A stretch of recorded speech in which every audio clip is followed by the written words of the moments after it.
kapares, at ito may bago na naman ako lulutuin. Ito nga ay ang fried chicken. Pwede pang benta, pwede pang bahay, pwede pang catering. Ito ang gagawin natin ngayong araw ng Martes, mga kapares.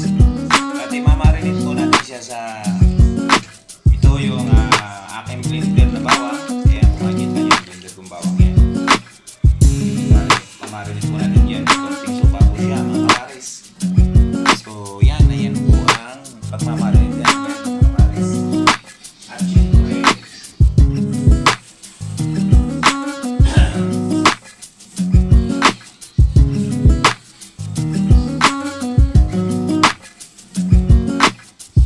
mayroon siyang kaunting curry powder, mga kapares.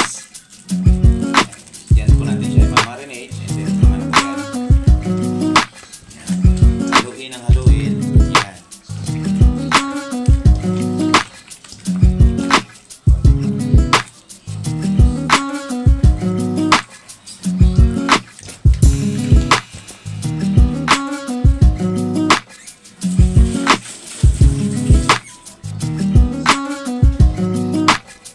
At lagyan natin siya ng paminta, mga kapares. Ito yung mamarinate natin ng isang oras lang. And then pa-fried chicken natin. Siyempre ito po ay may kasama gravy. Magluluto tayo ng gravy para sa natin. Ilang lasa ng gravy. And then mag-akumpay sila.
Gagawin natin siyang masarap, mga kapares. Mamaya.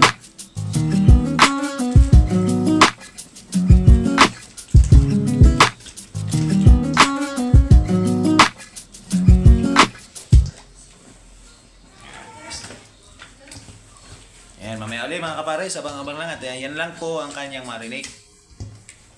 Yan lang po ang ginawa kong marinate para sa aking fried chicken. Ayan. Ayan mga kapares, at yan mga kapares, ito ang gagawin kong gravy, peanut, and then konting cornstarch.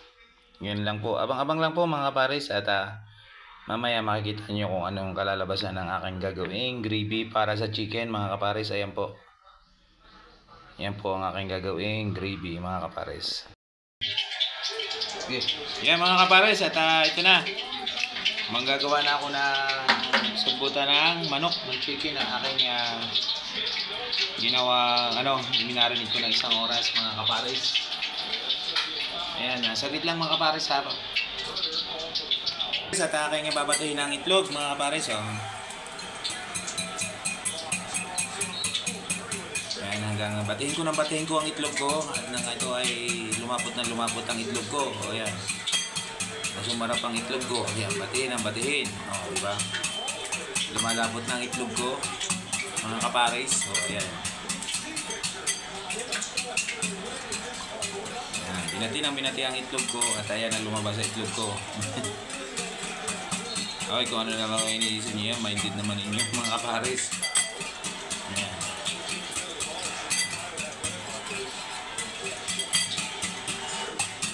simple lang gagawin natin mga kaparis. Ayan. Dahil nga maliit ang kitchen ko, pagtsaga na lang po muna nyo yan. At ito mga kaparis.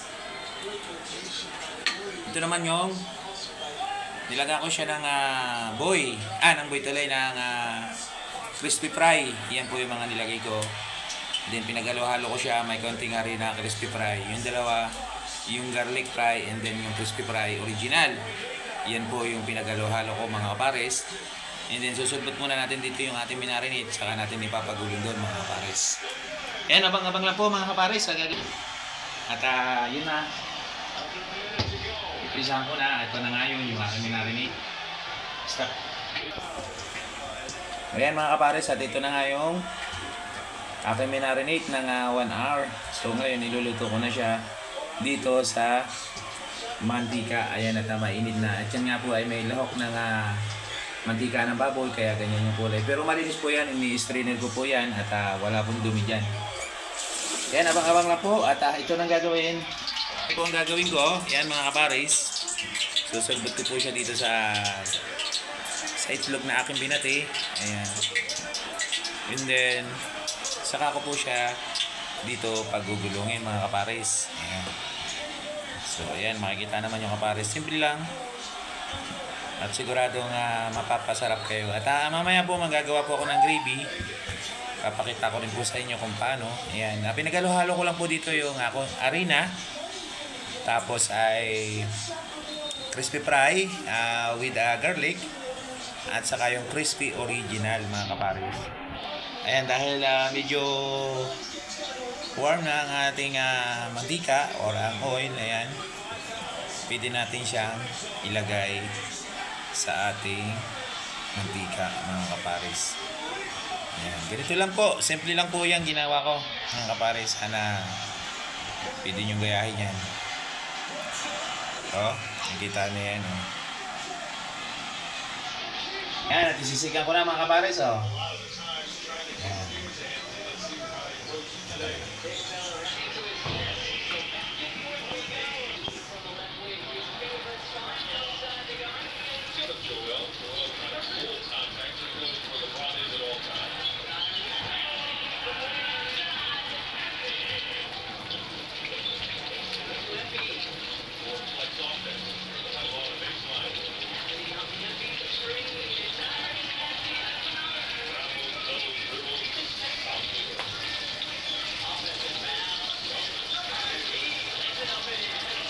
Ayan, bigyan ko na mga kapares. Ito na. Dalawa lang muna isisigang natin para sabi nga makahinga siya sa mantika. And then yan po. Pwede po pala maglagay sa gilid mga kapares. Lalagyan natin para makaano tayo. Lagyan natin siya ng dalawang muna. Yan po ang ulam namin ngayon, pananghalian mga kapares. Yan ang niluluto namin ngayon. Tulad ng sabi ko sa inyo, araw-araw iba ang aking nilulutong menu. Para na sa ganon, ayan. Pwede niyong gayahin mga kapares. Pwede yan. Napakasarap naman po niyan na kumaga, hindi ba sa naman niluto lang yan, talagang tiblado ko yan.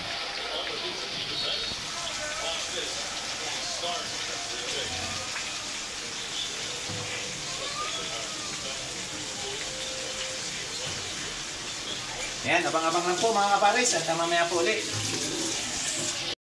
Kapit na siyang maluto. Ayan, at binabalik-baliktad ko lang siya. Medyo, ayan. Ganyan na po siya ngayon. Maya ako at pwede na siyang awayin mga kapares. Ayan. Ganyan-ganyan lang po siya. Balik-baliktad lang. And then, ayan.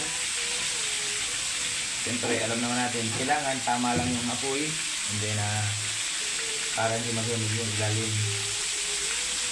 Ayan, ikot-ikot lang mga kapares. Ayan, ganda ng texture niya mga kapares. Ang sarap.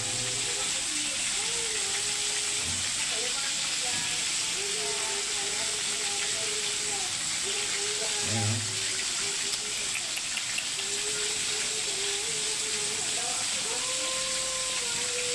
Mamaya po ulit mga kapares. Yan, ilalagay ko ito sa gravy. Mamaya kasama ng peanut at saka yung yun, may cornstarch na kaunti. Ito. Pinaghalo ko pa rin siya, garlic fried at saka itong crispy fry original. Ayos na po yan mga kapares at konti lang naman yung gagawin kong gravy. Konti lang muna ang tubig at hindi pwedeng biglayin ang tubig niya at magbubuo mga kapares. Utay-utay lang po siya hanggang siya ay madurog lahat mga kapares. Hindi natin siya pwedeng sabay-sabay ng puno ang tubig. Kailangan utay-utay lang ang tubig.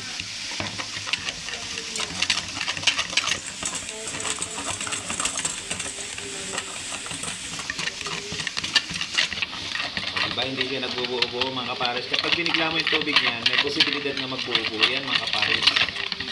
Kaya ang pagkukunaw nito, yung lalo na ito, ganito mayari na ito. Yung mga ganyan mga mayroong lahok na ingredients na. So, pag maglalagay ko, kahit hindi kayo gumamit ng mainit na tubig. Ang pagkukunaw lamang talaga, utay-utay lang. Huwag yung bibiglain ng maraming tubig sapagkat yan ay magbubuo-buo mga kapares. Kaya pag nagtunaw kayo na kahit ng harina, isa sa pinakamahirap kunawin ang harina na dapat utay-utay lang ang paglalagay ng tubig. Ayan, tulad yan makikita nyo, di ba? Malamig na tubig lang din naman yung nilalagay ko, pero hindi siya nagbuo-buo mga kapares. Ayan, kung ang tama pag kukunaw, lalo sa cornstarch okay lang kahit biglaan ng tubig, pero sa mga harina hindi ho po pwede yung biglaan yan kasi may posibilidad na magbuo-buo po yan. Ganyan lang po yan, ganyan lang po mga kapares. Okay na po mga kapares. Ito na nga yung aming ginagawin kong gravy mga kapares. Hinuli ko yung bawang kasi garlic na po siya, kasi hindi na ako nakabili ng bawang na hilaw. Ito na lang yung ilalagay ko, so masarap din naman yan mga kapares. Ayan. Magagawa po ako ng gravy para sa chicken na niluto ko. At ito na po yun. Ayan. Ayan. Ganyan lang po ako magawa ng gravy. So, para maluto-luto naman yung paminta, kailangan lagyan na natin siya ng ayan. Lagyan na natin siya ng paminta. And then, lalagyan na natin itong gravy. Mga kapares. Ayan. At ayan na, kalalabasan niya. Gravy na siya mga kapares. Ayan.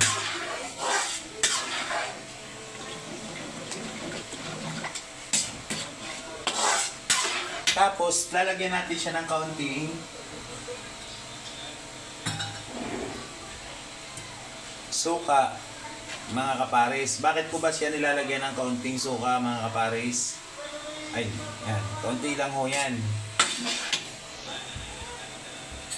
Huwag na. At ilalagay naman natin kasunod ay ang tuyo mga kapares. Hinuli ko na ang tuyo sapagkat yan. Konti lang kasi yan naman po ay may lasa na. Kasi nga, may buhay na po siya. Mayroon na po siyang crispy. Yung akin lagay kanina na crispy fry at saka garlic crispy fry. Pero lalagyan pa rin natin siya niyan. Yan, para gumanda naman yung texture ng gravy. Pero pagkano, pwede naman pong wala na niyan ang tuyo at ayos na naman ang kanyang gulay. Depende na lang po sa gumagawa ng gravy. And then, yung nakita ko sa inyo kanina na ito yung kinukunaw ko na ito yung crispy fry at saka yung garlic crispy fry. Ilalaho po natin siya dyan sa ating gravy. Bakit marami yung gravy ko? Mahilig po sa gravy yung mga bata dito sa loob ng bahay. Ayan, at yan ay masarap naman. Kaya naman sigurado gaganahan sila. Itong ginawa ko pong gravy, magkakombinasyon po sila ng chicken. Kumbaga mga kaparis, pag nanggawa ko ng gravy, iba't ibang klase, kailangan magkakombinasyon sila. Halimbawa, kung yan chicken, kailangan kombinasyon yung lahok. Kumbaga, yung lasa, kailangan hindi sila magpanglayo. Mga kaparis, kailangan, pag sinawsaw mo siya dyan, automatic, sigurado yung lasa na masarap. Hindi yung naghihiwalay ang lasa mga kapares. Ganyan po akong gumawa ng mga iba't ibang klaseng gravy. Ayan. At ito na nga po at malapit na siyang maluto. And then lalagyan ko siya ng kaunting ibang kakaiba naman. Hindi naman wala na siya nito, kaya lang lalagyan ko siya ng kaunting gatas mga kapares. Nilagyan ko rin siya ng suka. At siya ilalagyan ko rin ng kaunting gatas. Pero hindi kailangan marami mga kapares. Ayan, kaunti lang. Okay na po siya dyan. Ayan. Dahil hindi naman yung sasawsawan naman niya, chicken naman po. Ayan. Ayan, hindi kailangan marami mga kapares. Kung makikita nyo, napakasarap po niyan. So ngayon, siyempre, bago sila tumigim, ako muna. Titikman ko kung tama ba yung mga lasang nilagay ko mga kapares. Kung kailangan ko pa bang mag-add o hindi na. Ayan, kumukulo na siya mga kapares.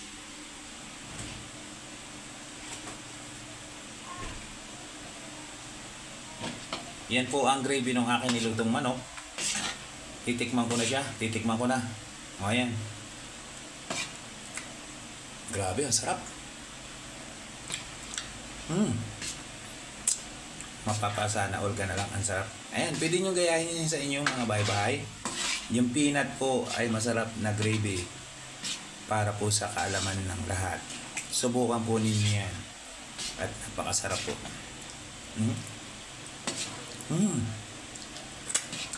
Ang sarap. Grabe. Talagang mapapasa na all ka na lang. Grabe. Pero kamay ang gamit ko yummy. Sarap. Pwede mong mamamin talaga ang gravy. Napakasarap mga kapares. Promise. Pagka kinaya po ninyo yan, talagang magpapasalamat po kayo kay kapares. Sigurado ko 100% po yan. Ayan. Ayan, at sigurado na. Inaano ko lang ng konti at papatayin ko na yung apoy. At ayan, natapos na mga kapares. At ito naman, papakita ko sa inyo yung chicken. Ito yung chicken mga kapares. Ayan o. Ayan, yan. Ayan, hanggang dito na lang mga kapares. At ayan, nakita naman niyo yung pinarito kong chicken. At ito na nga siya. So ngayon, kakain na kami ng tanghalian mga kapares. At ito nga yung gravy. Ayan, hanggang dito na lang po. At maraming salamat po sa lahat ng mga nanonood ng aking video. Siya nga po pala sa nanood kanina sa akin ng premiere. Pasensya na po kayo. At ang Kuya Top ninyo ay busy sa pagluluto. Nagluluto pa ako nito, nagluluto pa ako ng Paris, nagluluto pa ako ng kanin, nagluluto pa ako sa labas ng lechon, nagluluto pa ako ng soup ng Paris. Alam nyo mga Paris, sa totoo lang, kung ibibideo lang ng aking kasama yung mga ginagawa ko, mahihilo siya bilang isang videographer sa dami ng gawa ko mga kaparis, sa totoo lang. Nagtataka na nga lang siya paano ko daw ba na lahat nagagawa at paano ko daw naluluto lahat. Sabi ko, simple lang yan. Kapag mayroon kang pagmamahal sa iyong ginagawa, higit sa lahat ay sa pagluluto, lagi mong iisipin, kailangan laging masarap at ayos sa timpla ang mga niluluto mo. Sigurado mapapawaw sa iyo lahat ng mga kakain. Tulad nga ng Paris ko, ayan, binabalik-balikan tayo dito sa bayan ng Tayabas. Kung sino-sino na ang mga dumadayo sa akin mga kaparis. Kaya naman nagpapasalamat ako dyan sa mga lahat ng kumakain sa aking parisan. Shout out po sa inyong lahat. Hindi ko na po kayo babanggitin kung sino kayo kasi alam ko hindi ko rin naman alam ang pangalan nyo. Sana kung hindi pa kayo nakasubscribe sa akin, please subscribe na po kayo mga kaparis. Ayan. At hanggang dito na lang po mga kaparis. Bye bye po.